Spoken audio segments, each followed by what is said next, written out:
Judges Corner is brought to you by CoolStuffInc.com and gatheringmagic.com. Support our show by visiting both websites. Now it's time for Judges Corner with David Green. Hi, and welcome back to Judges Corner. My name is David Green. I'm a level 2 judge from Orlando, Florida, and today we're going to be going over protection. But before we do that, let's review what the show is about, for those of you who are new, or for some of you who have just started watching. I mean, this is our second episode after all. So Judges Corner is about reviewing certain rules or interactions of the game from a judge's perspective for players. We'll be covering certain things like priority, death touch, trample, how planeswalkers work, and how you can use them to your benefit or just to understand them a little bit better. So let's go over protection. Protection is a keyworded ability that means that the permanent has protection from a specific attribute, and those protections entail a few things. For example, the permanent has protection from anything that would deal damage to it of that particular type, anything that would enchant it, fortify it, or equip it of that particular type, anything that would target it, or anything that would block it. So the first thing we're going to look at is damage, and how protection can prevent damage dealt to you or creatures you control. Protection prevents damage that would be dealt to you after it would be assigned to you, or prevents damage that would be dealt to your creatures if you have protection or if they have protection from the source that's dealing the damage. So let's look at a good example of this. Combat damage, for example.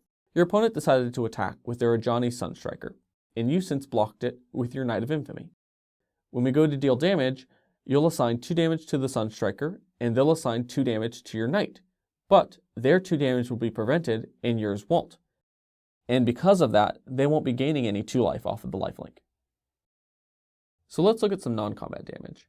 In this example, we have Mizium Mortars being overloaded, and it's about to deal 4 damage to all of your creatures.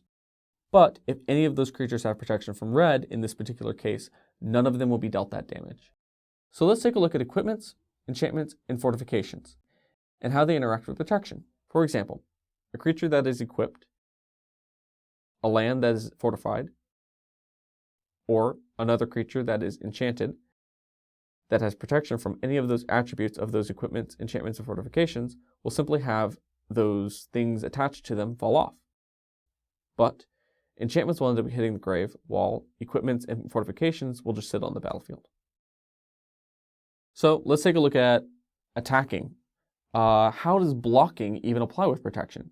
Well, in this scenario, let's take a look at the Knight of Infamy again, but this time the tables have turned. Your Knight of Infamy is able to attack and be completely unblocked and unhindered by all of those white creatures your opponent controls this time. That even includes some of those creatures that share a color with white, but aren't completely white, like, for example, Loxodon Smiter.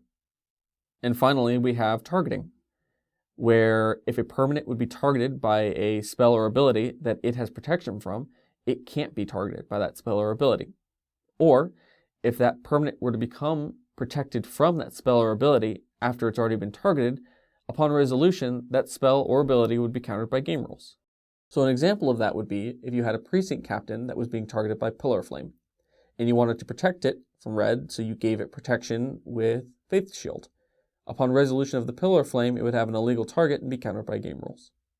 So a great way to memorize all of this is to look at the acronym DET, which includes damage, enchantments, also equipments and fortifications, blocking, and targeting.